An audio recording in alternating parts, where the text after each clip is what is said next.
Welcome to one more edition of Politics Done Right. I'm Egberto Willis, your host. Today we have a special guest, a little bit out of the norm from Politics Done Right, but very, very important in these times of coronavirus, in these times of very difficult events. So let's go ahead and introduce you to Rebecca D. Costa is an American social biologist and futurist. What is that? She is the preeminent global expert on the subject of fast adaptation and recipient of the prestigious Edward O. Wilson Biodiversity Technology Award. Her career spans 4 decades of working with founders, executives, and venture capitalists in Silicon Valley. Costa's work has been featured in the New York Times, Washington Post, USA Today, The Guardian, and other leading publications. She presently serves on the advisory committee for the Lifeboat Foundation, along with futurist Ray Kurzweil and Nobel laureates Daniel Kahneman and Eric S. Maskin, Richard L. Roberts, and Wole Soyinka. Welcome to Politics Done Right. Rebecca Costa, how are you doing today? I'm doing great. Thank you for having me. Well, these are some interesting times, and we need to kind of look at the future right now. But before I say anything else, what the hell is a social biologist and futurist combined in one? What is that? Well, I started life as a sociobiologist, as basically looking for the evolutionary explanation for why societies behave the way they do. You know, we've been around the planet for several million years in one version or another, and it's interesting that modern man has formed societies to accompanying certain instincts and proclivities that human beings have. And so that's what we basically study. But after college, I happened to plop into what was later to become Silicon Valley. Used to be a lot of orchards where my parents lived, and suddenly semiconductor and internet companies and everything were popping up, and that's where I found employment. And after working in Silicon Valley for 4 decades, I had a pretty good perspective on being able to get out in front of change and see where the markets were headed, see where technology might help humanity, where new scientific developments were moving very, very quickly and being commercialized. And so even though the word futurist is not of my own making, that was something that was put on me because I wrote a book called The Watchman's Rattle, and in it I forecasted in the same way that Alvin Toffler in Future Shock forecasted certain events were likely to occur. And many of those events are occurring in present time. And because of that, people started calling me a futurist, which was a bit funny considering I had studied evolutionary biology. Well, and I was much more concerned about the past. Right. Well, I think if you know how things evolve, you can probably see how they will evolve going forward as well. So I don't look at that as being bad or anything like that. But what are some of the things that you have found in your studies or in the things that you've come up with that you've actually seen actualized right now? Well, one of the things we know from past societies is that there's a certain way that the person on the street begins to behave prior to unilateral collapse. That was true of the collapse of the Mayan society, the Romans, the Ming Empire, the Egyptian Empire. I became very interested in my first book at seeing not what the triggering event was, because historians have done a really good job of identifying what triggered the fall of the Romans, but I was interested in how the society was behaving. And I came up with 3 telltale signs. The first being that day-to-day life became too complex for the average citizen to be able to make any sense out of. Contracts were too complicated. The monetary system, the places that they got water and food, they no longer understood. And so in general, it was very, very hard for the person on the street to navigate with any kind of rational capability. And that's where the second phase came in. The second phase was, as a result of the complexity, the growing and mounting and exponentiating complexity, what began to happen is people became confused about what was a fact, an empirically proven fact, and what was an unproven belief. The third stage is that those unproven beliefs make their way into public policy. And eventually public policy itself becomes irrational because leaders can't distinguish between an empirical proven fact and an unproven belief. And once those 3 steps have been passed, those road signs, if you will, have been passed, the society is ready for some kind of unilateral massive correction. And by correction, I mean a collapse of institutional systems, a complete collapse. Because I had identified those steps, I had no idea Donald Trump was going to be elected and the stock market was going to do what it's doing and cryptocurrency was going to, emerge. I didn't have an idea what the specifics were, but I did know that general social trend was going to occur. And so everyone started saying, this woman understands what's happening to our society. She's going to be able to predict what kind of unilateral collapse is going to occur. If I was such a great futurist, I could tell you what stocks to buy. So No, well, actually, look, first of all, I think what you've actually showed is that we are not only in the second stage, but we are at the third stage. I would posit, however, that we actually got there from much earlier. I'd posit that it's back in 1980. Voodoo economics. Somehow we're going to do these magical things with money, and I mean, so I would posit that it started then. But I think it is. I think you're on to something, because what I think has happened is the realization of what you've just said. Because if we take a look at now, people are looking at fake news as a thing. In other words, just like you described, when you can't change reality from fantasy, fact from reality. We can't tell the difference. Most people cannot tell the difference between a fact and an opinion or something that they heard on the internet or saw on the news. They're not able to distinguish that. But it's more, it goes deeper than that. You go in and you sit down in front of a doctor and you have no idea if what the doctor's telling you is accurate or correct, because you don't have a medical degree. You sit down in front of your finance guy, you don't understand. Now, the third stage where it moves into public policy, how is currency evaluated today? It's political. It's political because it's not tied to gold. It's not tied to silver. It's not really tied to anything. It's fiat. Yeah. Right. And so if you look at that, that's too complicated for the average person to understand.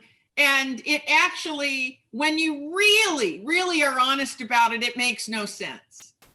Right. Mm-hmm. It makes no sense.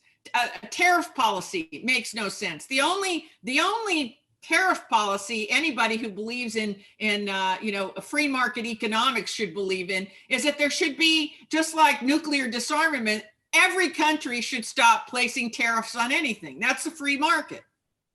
There should never be any tariffs. Tariffs are market manipulation, right? So you're either in favor of free markets, in which case you're in favor of all countries stopping tariffs altogether. And the consumer wins in that environment, by the way.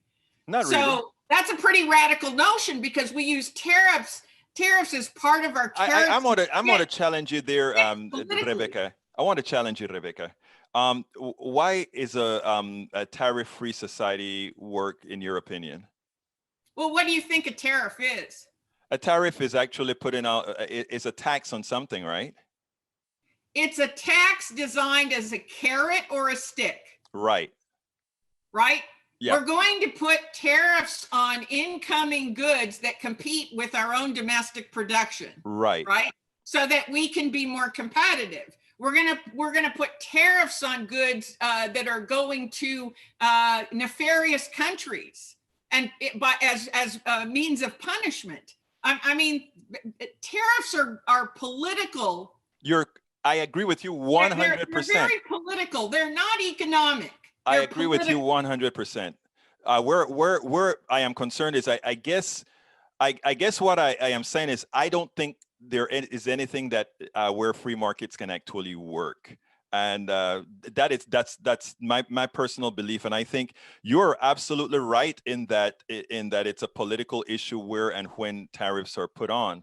But when I'll tell you, somebody should start a tariff disarmament movement. Just like they have a nuclear disarmament movement, a movement toward all countries abandoning any tariffs of any type, because the real winner is the consumer. The Really? consumer, already the internet has started that movement. When you think about it, right? I ought to be able to buy a product from any maker anywhere in the world that can give me the best product at the best price. That's true free markets. How does And the, the consumer wins. The consumer wins. I in got to that ask you a market. question, Miss Costa. How does it work for the average employee if that is the case? In other words, in a laissez-faire free market, how does it benefit the regular average citizen? I don't know if it benefits the Okay, regular average citizen because if you are working for a company Mhm. which your government is artificially propping up by putting tariffs on international competitors, then you're already, you're going to be sustained for a very short amount of time because we have this thing called the internet Mhm. and we can look for products all over the world. So eventually you weren't able to be competitive. You need to go out of business. If you can't compete in the world market, you can't compete. Well, what I actually and play with me here. Domestic competition is the tip of the iceberg now. Say that It again. I'm doesn't sorry. Say that matter. again. You need to compete on a global basis. The problem with competing on a global basis is you can't compete on a global basis with different political systems. Your thought on that?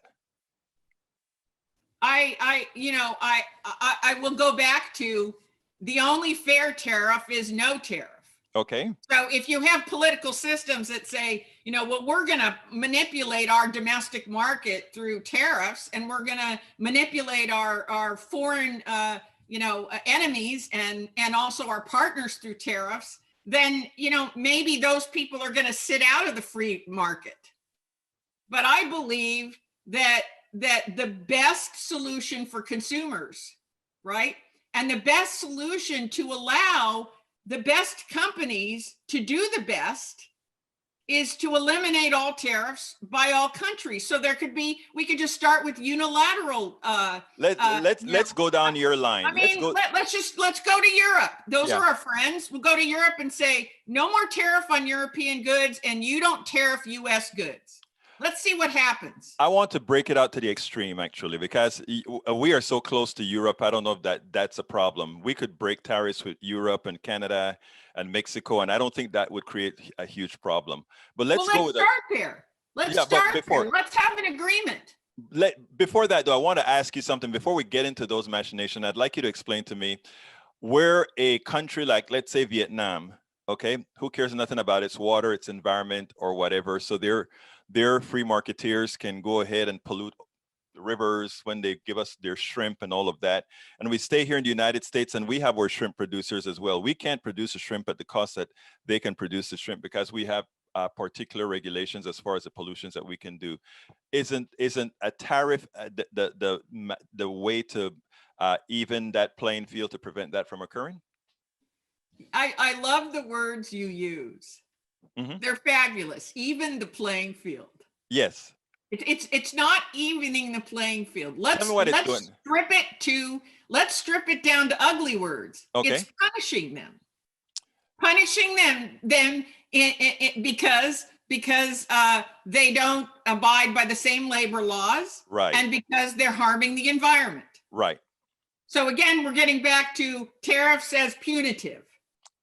Not evening the playing field, but as punitive. And I'll give you that because of your policies. I'll give you that. Right? And I'll even use your nomenclature. I'll even use that. It's punitive. Should we be punitive in something of that nature?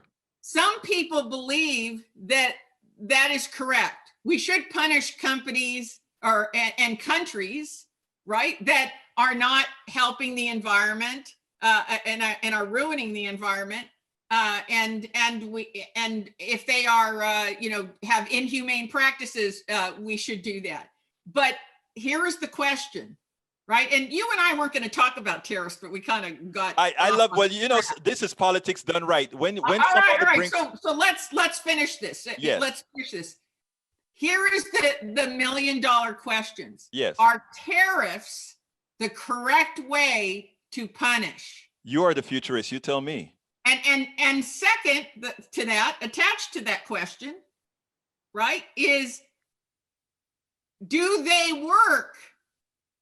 Has there been any evidence whatsoever, any empirical evidence, because we started out unproven beliefs versus empirical, is there any empirical evidence that tariffs have forced people to take a better environmental stance, a healthier environmental stance, or to change their labor laws? I mean, do we have any evidence of that? Because if we do, you'll have to show it to me. I think you have the answer to that already, don't you? You have the answer to that. And that is probably— we put tariffs on Chinese goods and they're polluting more than ever. Because there are other markets that don't do what we do. In effect, look, and tell me if I'm wrong here, but in effect, what I'm seeing is the only way we can have a true system is a one world's government. I mean, that the only way a real free market works is that if everybody's playing under the particular a particular set of political rules, legalities being the same. Isn't that true or not? I do not believe that, no. How is that not true? In fact, I find that to be rather dangerous. I think it is too. It is a very dangerous suggestion, and I will explain why. Yes. Because in complex markets, my area of specialization is high failure rate markets, right? And Wall Street, as an example, is a high failure rate market. Now, you're a very smart man. I'm sure you do not have all of your money on one stock. Not at all. In fact, I have. If you do, I hope it's GameStop. No, actually, that tanked. But here's the problem. Right, and I just let me explain why you don't do that. Right. Because stabilization in a high failure rate complex environment requires diversification, right? You buy some stocks, you buy some bonds, you buy some real estate, and you hope if the bonds go down, the stocks go up. And if the real estate goes down, maybe the bonds go up. You know, you're diversifying your investment. And the reason they tell you to diversify in your retirement portfolio is because you're dealing with a high failure rate environment like Wall Street, like the finance community. Okay. Now let's take the whole globe. To the extent that Europe decided that they were going to go to the euro, I was one of the first futurists to say this is a disaster, because diversity of currencies and diversity of economic systems stabilizes the overall global economic system. The more you consolidate, the more you depend on a single currency and a single form of and type of government, the worse it gets, the more at risk of total unilateral failure you get to. And so sure is my prediction. I said, all it's going to take is one country to submit funny books. And that country was Greece, followed by Italy, and then the dominoes started falling, right? Because they were all dependent on one currency.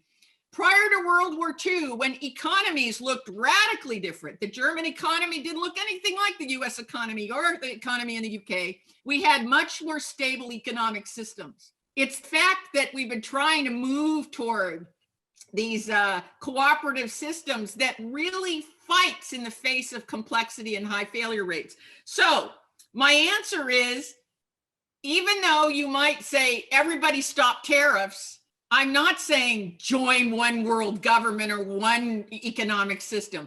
I think the more diversity you have in nations' economic systems and economic policies, the better off the overall world is. Okay, I always look at an economic system, and then we're going to go to the subjects that we're going to talk about, we're PPP and all that good stuff in a minute. But I just want to make my statement after your statement. I think our economic system, the Western economic system, capitalism, I think it is, I'm an engineer by training.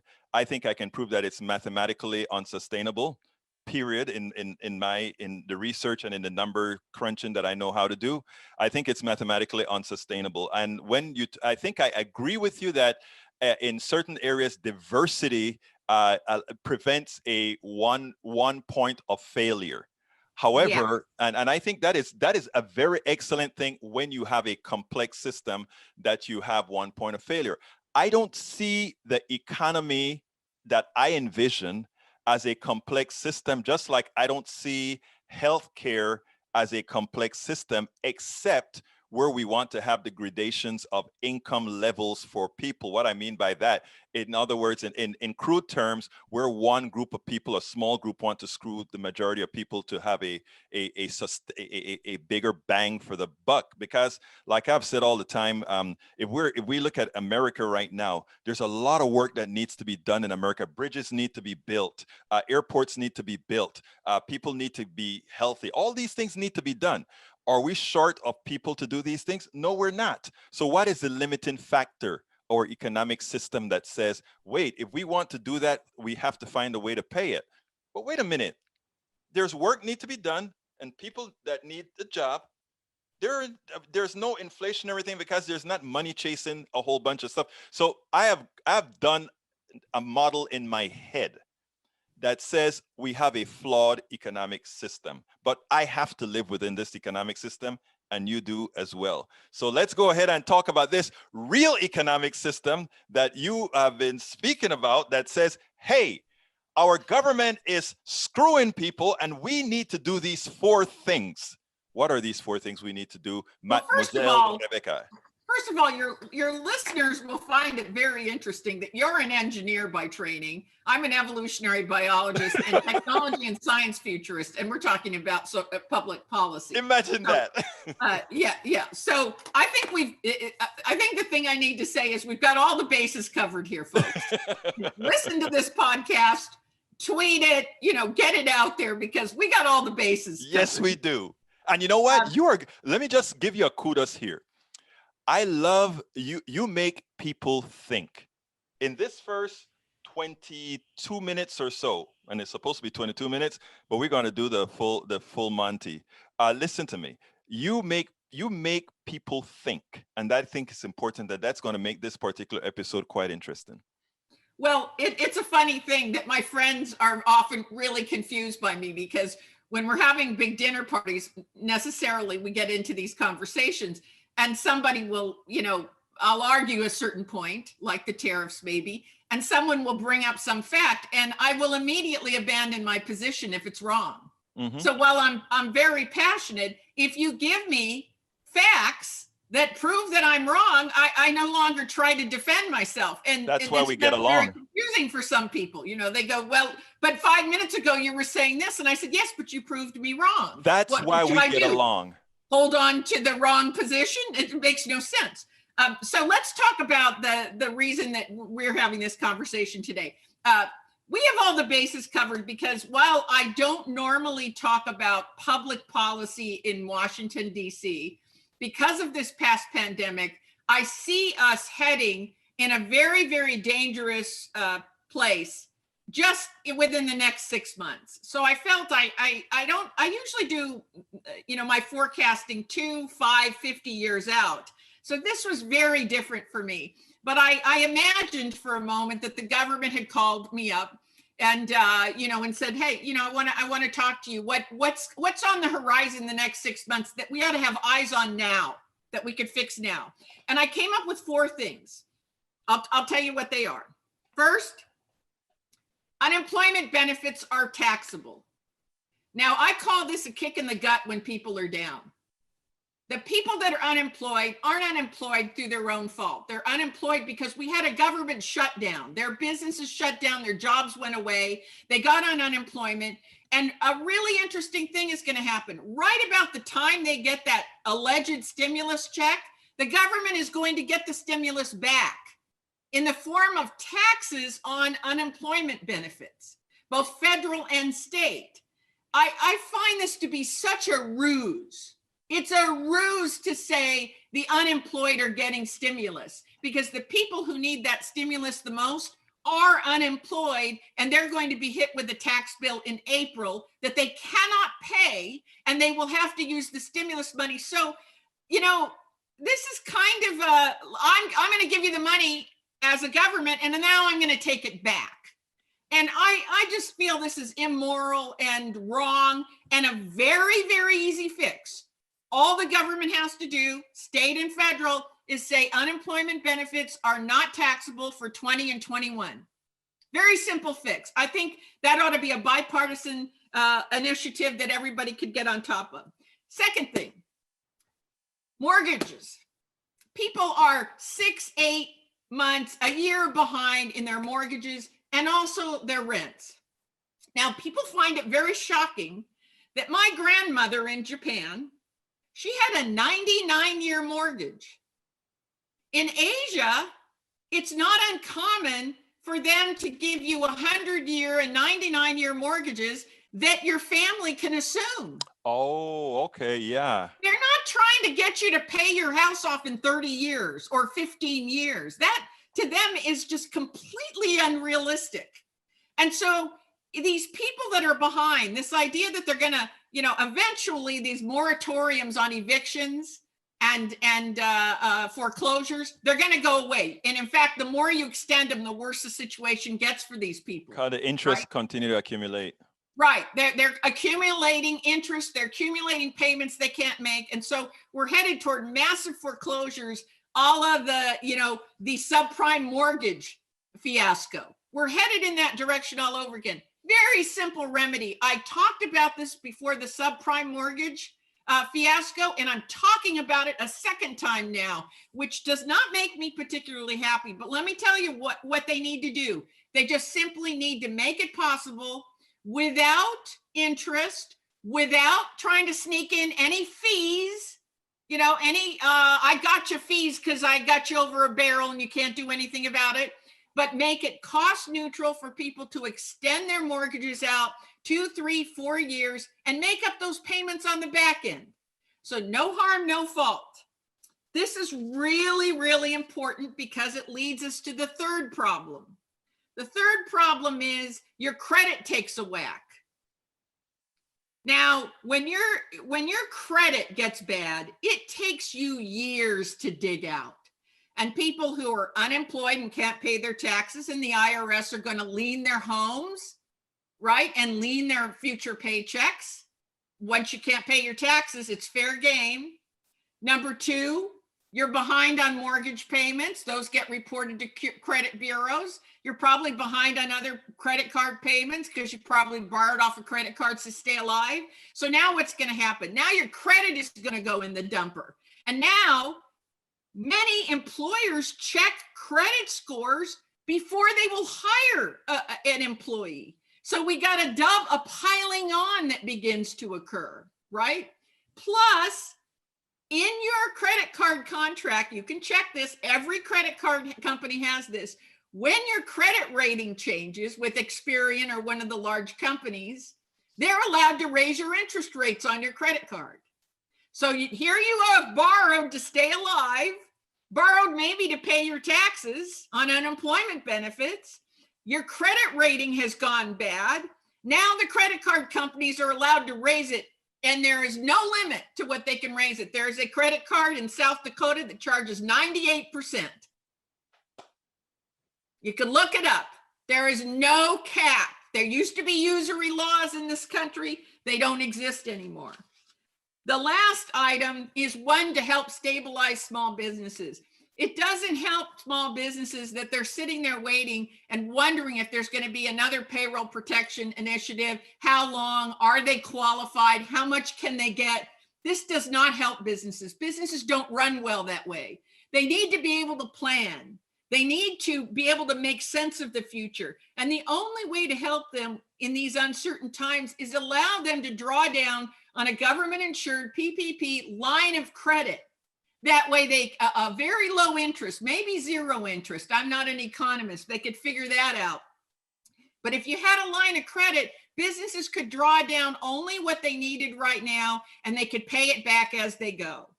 And that's in that way, they know that they have government insured cash to get themselves out of the hole for however long that's going to take. And that is a way that businesses can begin to take control back and begin to stabilize. So those are the four things.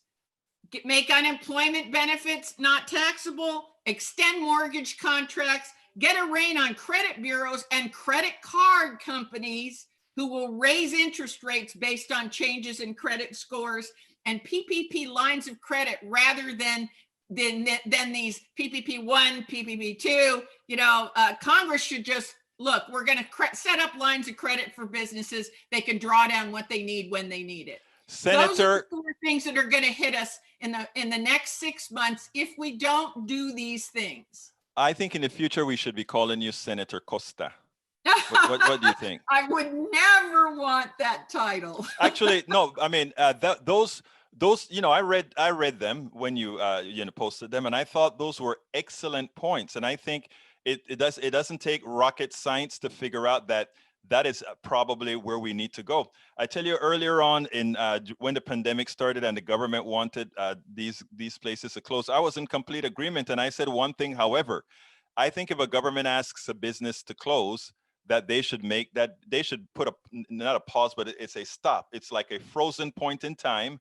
And when you open back up, you recover from that frozen point. Anything that needed to be taken care of in between should have been covered by the government who asked you to close. And I think in effect, some of what you've just mentioned in effect does just that. So I think that is important. It is great to see somebody that is stoked in a capitalist model like you are, show that adding these types of, what should we call them, benefits actually makes it more stable. Your thoughts?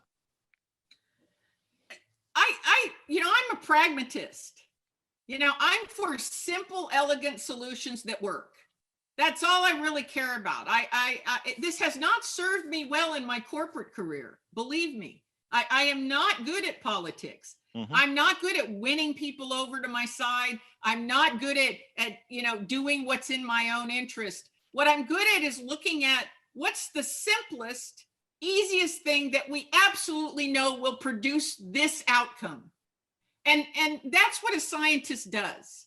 They have a capability of doing critical thinking. And to my core, I'm just a scientist.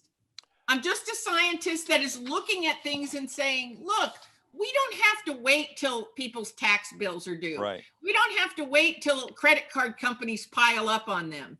We don't have to wait for these problems to occur. We can nip them in the bud. Before it happens. We can fix them before they happen. Exactly. Now, Mademoiselle Rebecca Costa, what would you have liked me to ask you that I didn't? Oh, I have no idea. I have no idea. Well, that is fine. Question. You got me stumped. I've got her stumped. Actually, what I always want to do that, because there are times that you interview somebody and they said, gosh, I wish that person had asked me that. So that's sort of a courtesy to the person that I'm interviewing. But look, I enjoyed our discussion. I enjoyed where you're going. I think philosophically, we may have different economic paths, but I think I love what you had to say. So thank you so kindly, Rebecca Costa, for having been on Politics Done Right. Thank you.